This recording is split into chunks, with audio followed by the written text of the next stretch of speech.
Ahora mismo, si hay algo que queremos todos, aparte de estar bien físicamente y de la cabeza, es potenciar nuestro sistema inmune.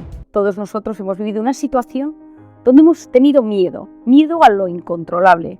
Durante muchos años me he dedicado a decir que el ser humano del siglo XXI, está obsesionado con poder controlarlo todo. Bueno, pues esta pandemia, este coronavirus, ha venido a decirnos, no puedes controlar nada. Aprende a disfrutar de esto que tienes de la mejor manera posible, aprende a conectar con tu realidad de la forma más equilibrada posible con las herramientas que tienes. Empecemos, vamos a intentar entender cómo funciona esto en nuestra mente. Si yo estoy de repente voy andando por la calle y de repente me atraca alguien y me dice la cartera, el dinero, las llaves del coche, automáticamente todo mi organismo se pone en marcha porque recibe una amenaza y el estado de alerta del organismo se activa y se segregan en ese momento dos hormonas, la adrenalina, conocida por todos, y el cortisol, que es una hormona que quizá a algunos ya os vaya sonando. Son las dos hormonas principales que se ponen en marcha en los momentos de amenaza. Esas dos hormonas van a cambiar todo mi organismo. Voy a empezar con las conocidas taquicardias, porque empiezo a movilizar la sangre por todos mis tejidos, taquipnea, esa necesidad de meter aire, meter oxígeno, para que las células de mi sangre estén mejor nutridas, se empiezan a movilizar las grasas y tengo un pico de azúcar para poder tener energía dentro de mi organismo. Todo eso pasa en ese instante. Puede ser que salga corriendo, que me atraque el ladrón, que le dé todo y me quede con un susto en el cuerpo. Pero ese susto, pase lo que pase, va a tardar en mi organismo en recuperarse entre 6 y 8 horas. Es decir, mi organismo tarda en recuperarse de un estado de alerta mucho tiempo. Si un día estoy en el despacho, estoy trabajando, estoy en mi oficina, estáis en el colegio, y de repente empiezan a sonar las alarmas y todos los alumnos salen corriendo, los directores, los profesores, ese pico de cortisol va a tardar varias horas en volver a su estado original.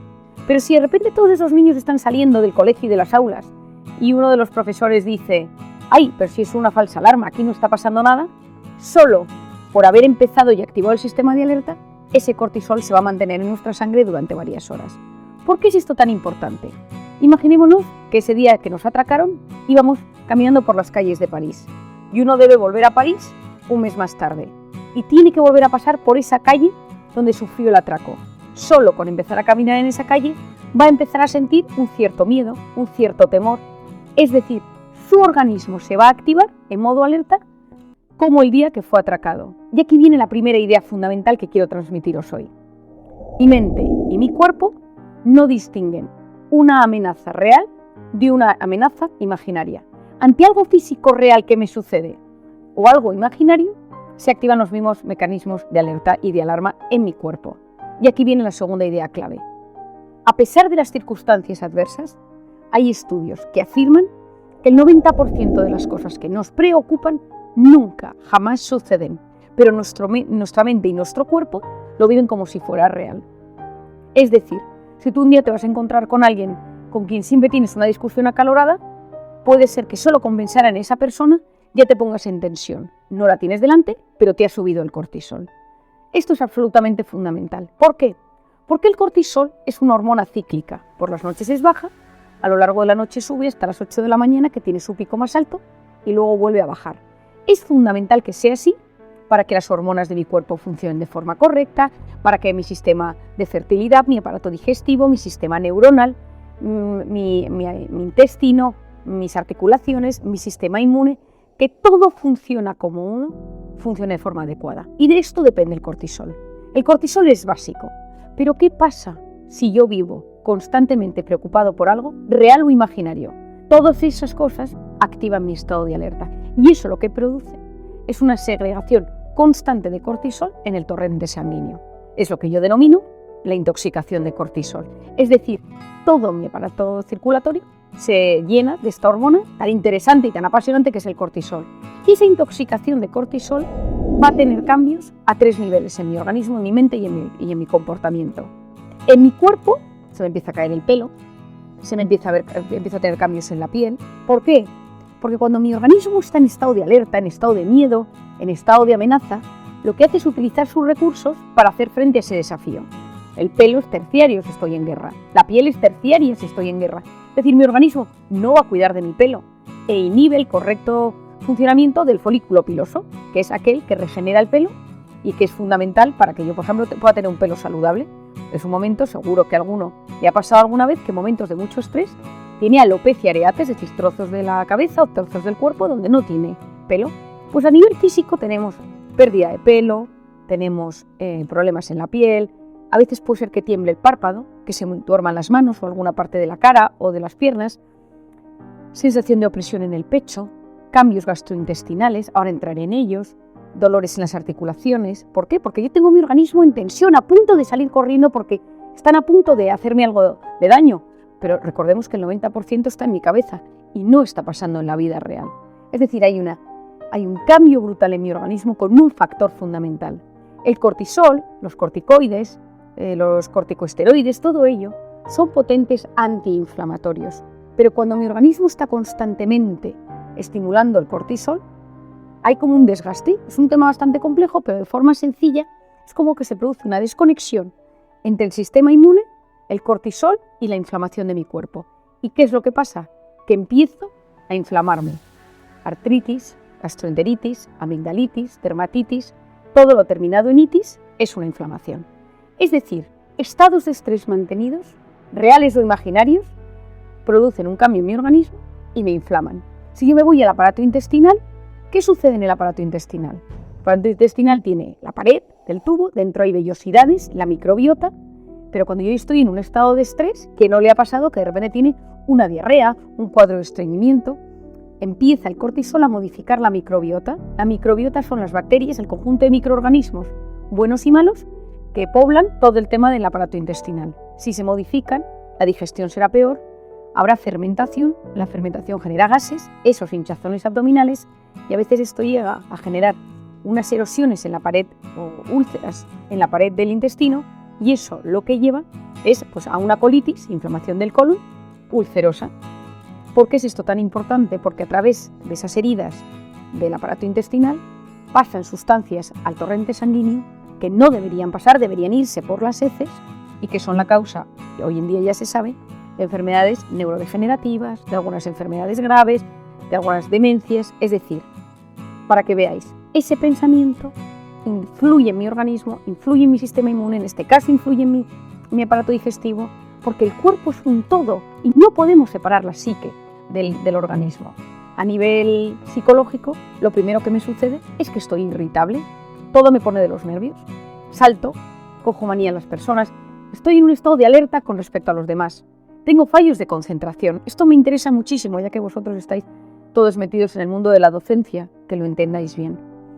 La corteza prefrontal es la zona delantera del cerebro que tiene una función fundamental.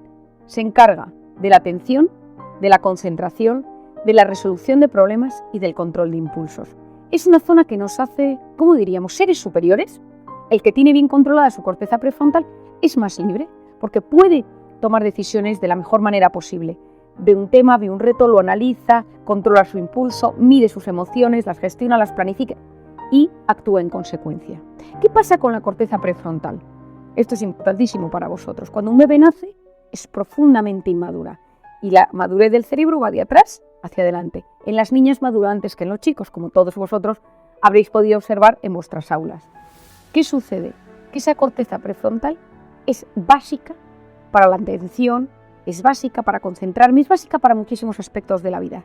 Pero cuando yo estoy estresado, cuando yo estoy con miedo, cuando he activado la amígdala, cuando tengo el cortisol elevado, automáticamente la corteza prefrontal se desactiva. ¿Quién no se ha dado cuenta en alguna ocasión de su vida que está con miedo, que está con angustia y no se concentra, no se entera de lo que lee? Escucha una conversación, pero no la está escuchando. Es como que superficialmente capta algo, pero no puede captar en profundidad.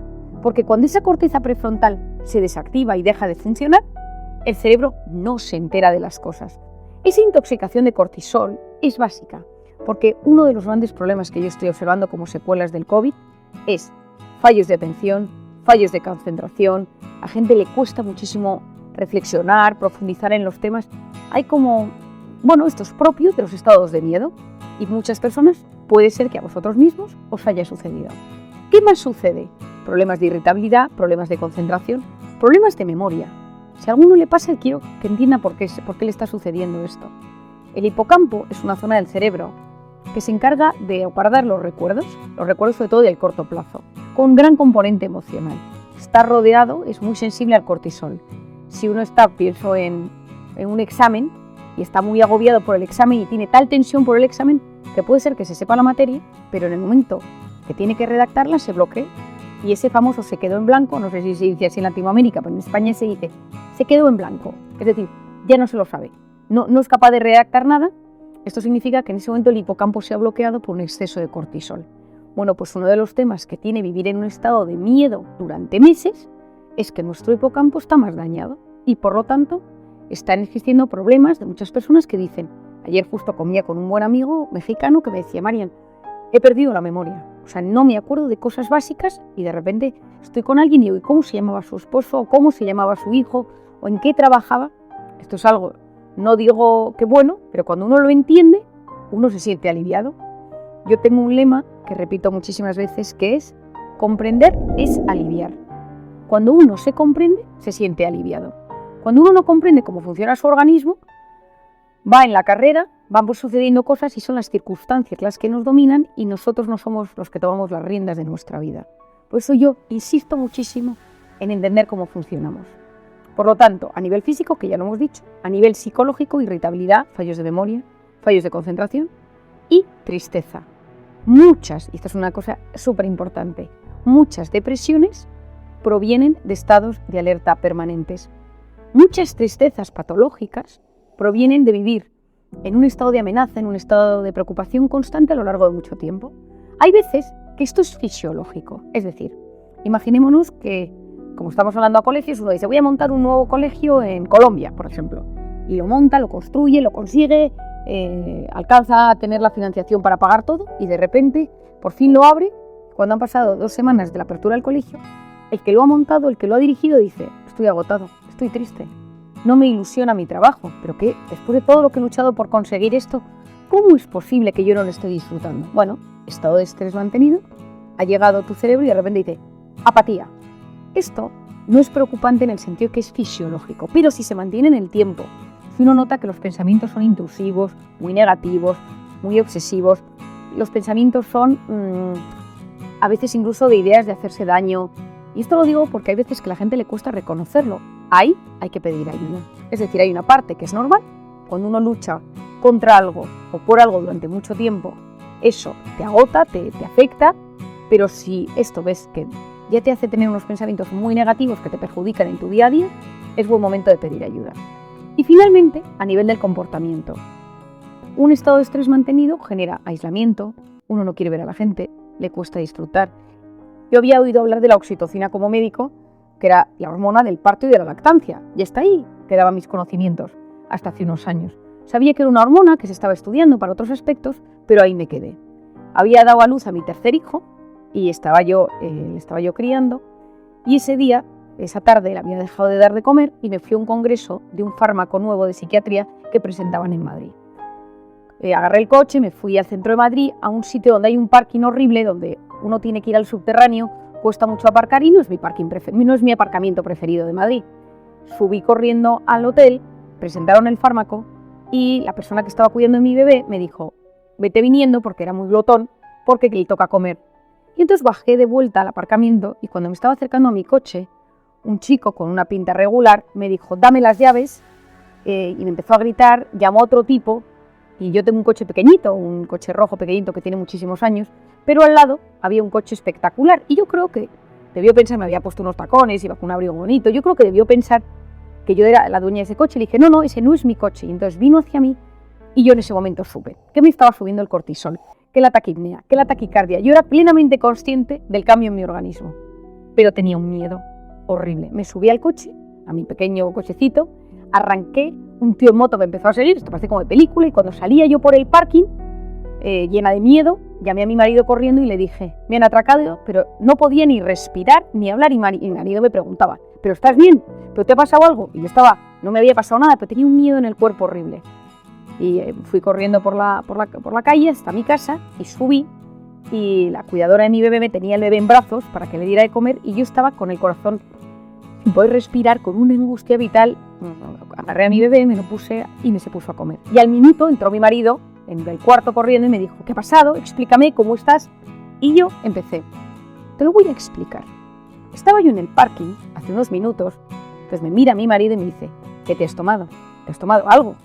¿Cómo estás así de bien? Y le digo, no, tienes toda la razón, este pico de cortisol tarda varias horas en bajar.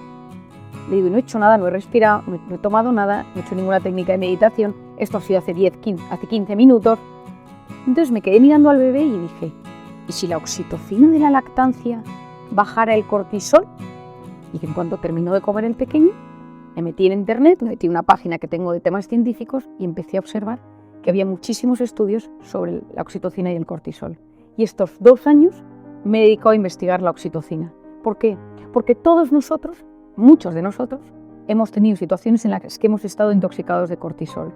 Yo he hablado sin parar, en conferencias, en charlas, en libros, en artículos, sobre cómo bajar ese cortisol, pero acababa de descubrir una herramienta poderosísima, que era la oxitocina. Claro, no nos podemos poner todos a dar el pecho. Para empezar, la mitad de la población que es hombre no lo puede hacer, y la otra mitad no está en ese momento vital de su vida. Entonces, ¿cómo de forma natural se podía potenciar la oxitocina? Y eso me ha llevado a investigar estos años, y especialmente en la pandemia, cómo poder hacerlo. La oxitocina, os voy a explicar un poquito de ella, es la hormona de la lactancia y el parto, efectivamente, pero es la hormona de la empatía, de la confianza, de la inteligencia emocional, de los abrazos, del vínculo. Es decir, es la hormona que se pone en marcha cuando yo de repente estoy estresado, viene alguien, me regala una sonrisa y me dice, todo va a salir bien. Y en ese momento de alivio, lo que ha sucedido es que se ha activado la oxitocina. ¿Pero qué pasa? Que van al contrario. Si, por ejemplo, yo voy corriendo por la calle porque voy estresado, porque llego tarde a trabajar y hay un pobre en la puerta de una iglesia, yo no le voy a ver, porque ese pico de cortisol me tiene bloqueada la oxitocina y por lo tanto yo, ese pobre de la calle, no empatizo con él. Yo sigo corriendo, señora, que tengo 4 hijos y no tengo con qué comer. No le veo. Cuando uno está intoxicado de cortisol, no conecta con las emociones de los demás, porque fisiológicamente es así. Y esto es clave, porque en un momento de miedo, todas las cosas con las que podemos estimular la oxitocina o estaban prohibidas o no se podían conseguir, menos las mascotas, que por si hay algún amante de los perros o de los gatos o de algún animal, porque me parece muy interesante darme cuenta que durante la pandemia, gente con mascota lo pasaba menos mal que la gente que estaba ahí, que no tenía una compañía. Y hay estudios que explican que cuando una persona ve su perrito, abraza a su gato, acaricia, automáticamente tiene un pico de oxitocina. Nosotros, yo ahora quiero defender la oxitocina, es la hormona de los abrazos, pero tenemos que saber que el máximo exponente y la persona máxima difusora del tema de la oxitocina a nivel mundial es Paul Zak, un neuroeconomista americano que tiene un libro que se llama La molécula de la felicidad, que trata y ha hecho todas sus investigaciones de la oxitocina. Y él dice que el ser humano necesita de media 8 abrazos al día. Bueno, pues yo durante la pandemia, en pleno confinamiento, decía, con tu persona burbuja, abrázale 8 veces al día. Ya que no podemos irnos abrazando por la calle, la persona que tengas que sea de tu núcleo más cercano, pues a esa persona intenta abrazarla, tocarla, porque no tocarse es nefasto para el organismo. El ser humano necesita ser tocado. De hecho, y esto ya lo explico en el libro de forma mucho más detallada, se sabe que cuando un bebé nace, lo que más necesita es que sus receptores de oxitocina se activen, porque eso automáticamente genera vínculo, genera paz y potencia el sistema inmune. Ahora mismo, si hay algo que queremos todos, aparte de estar bien físicamente y de la cabeza, es potenciar nuestro sistema inmune. Y sabemos que con la oxitocina lo podemos conseguir. Cantar, recibir un masaje, dar un abrazo, con comillas, digo lo de darnos un abrazo, sonreír a otra persona con la distancia. La mascarilla nos ha hecho mucho daño porque las neuronas espejo no han funcionado. Nosotros necesitamos vernos las caras, empatizar con el de enfrente, verle triste, verle contento, ver cómo se siente.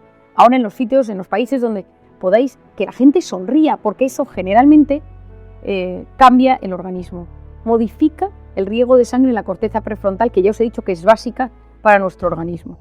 Por lo tanto, ¿cómo bajamos ese cortisol? Aparte de estimular profundamente la oxitocina, el ejercicio. El ejercicio es básico, porque cuando hacemos ejercicio activamos una sustancia que no quiero que nadie se acuerde del nombre, que se denomina BDNF, factor neurotrófico derivado del cerebro, que mejora nuestra capacidad de entender, de comprender, de memorizar, básica para el organismo. El ejercicio es buenísimo porque libera cortisol y cualquiera que lo haya hecho lo sabe.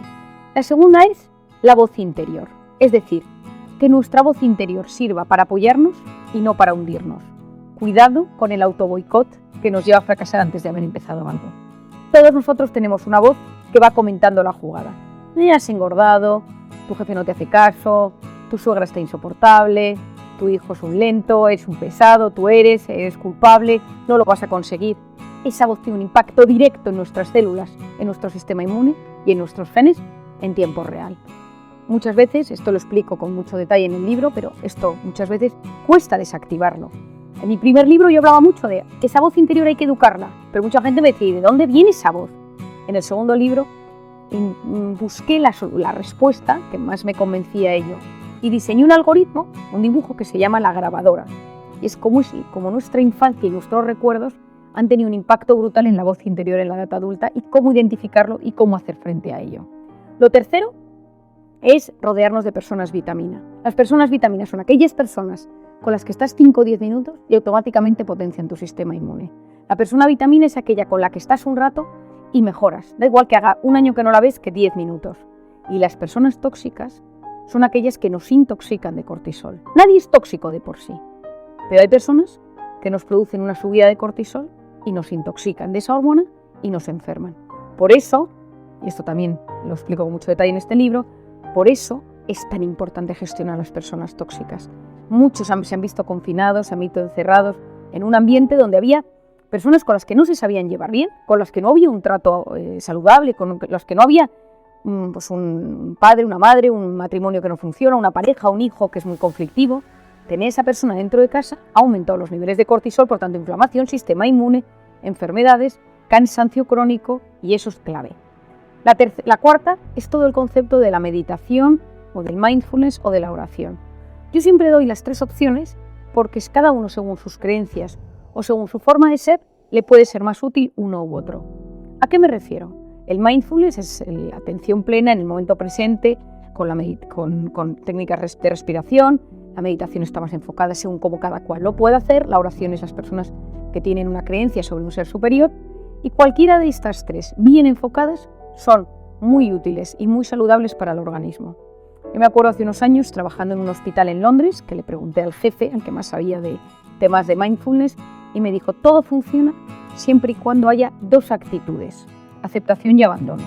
Las personas que son creyentes tienen esta suerte de poder creer en un ser superior que les quiere, pero hay un montón de técnicas que nos ayudan a conectar con la respiración, con nosotros mismos y frenar el cúmulo de cosas.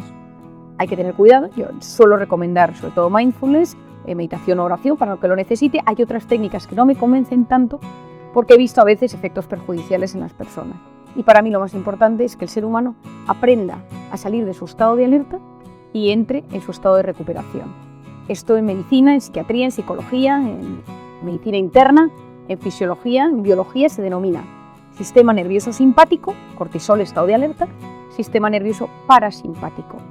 El ser humano no está diseñado para vivir en modo alerta. El ser humano está diseñado para, de vez en cuando, estar en modo alerta y hacer frente a un desafío, desconectar, pasar al parasimpático, recuperar el sistema inmune, recuperarse mentalmente, psicológicamente, físicamente, para volver a pasar al sistema simpático. Si vivimos siempre en modo alerta, nos enfermaremos.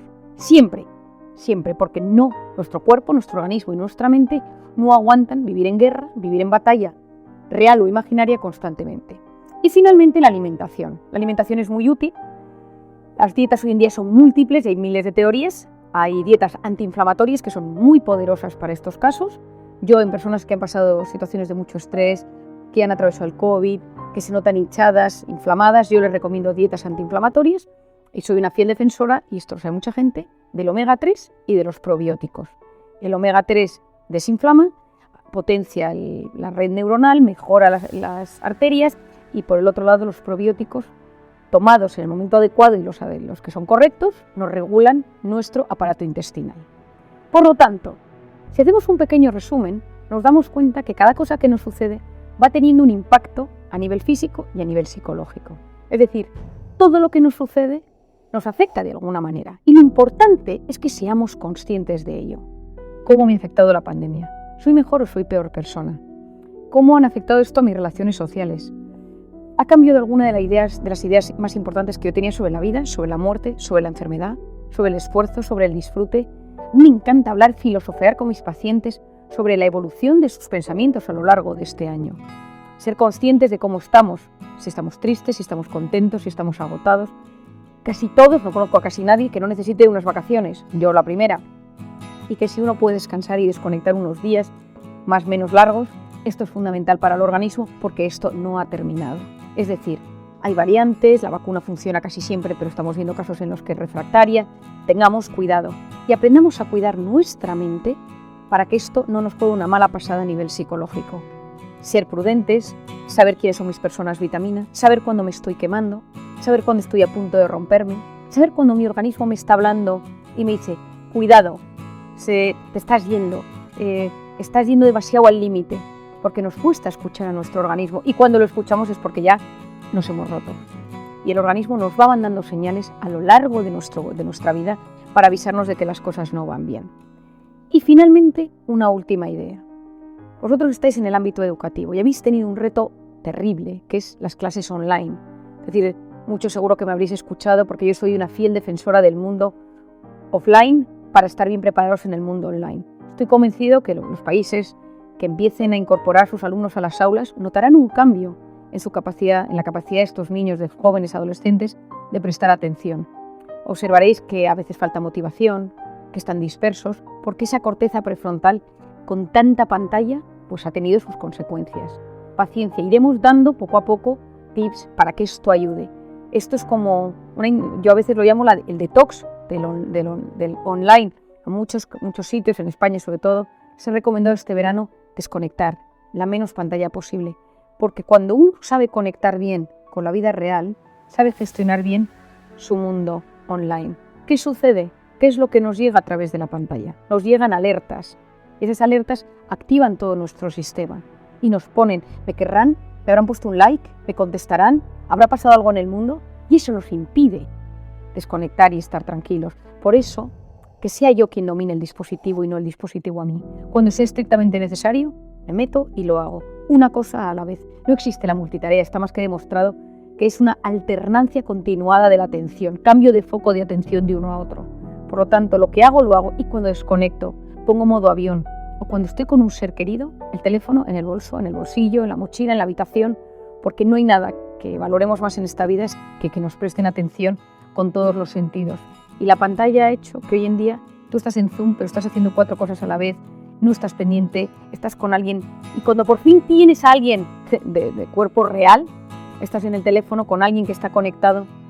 Yo lo que pido, lo que sugiero es que aprendamos a valorar a las personas cuando las tenemos cerca. Que si tenemos a alguien por Zoom, por Teams, por WhatsApp, por lo que sea, que estemos pendientes de esa persona, que evitemos al máximo la dispersión, porque esto ayudará a que cuando todo esto pase, nuestro cerebro se quede lo menos tocado posible.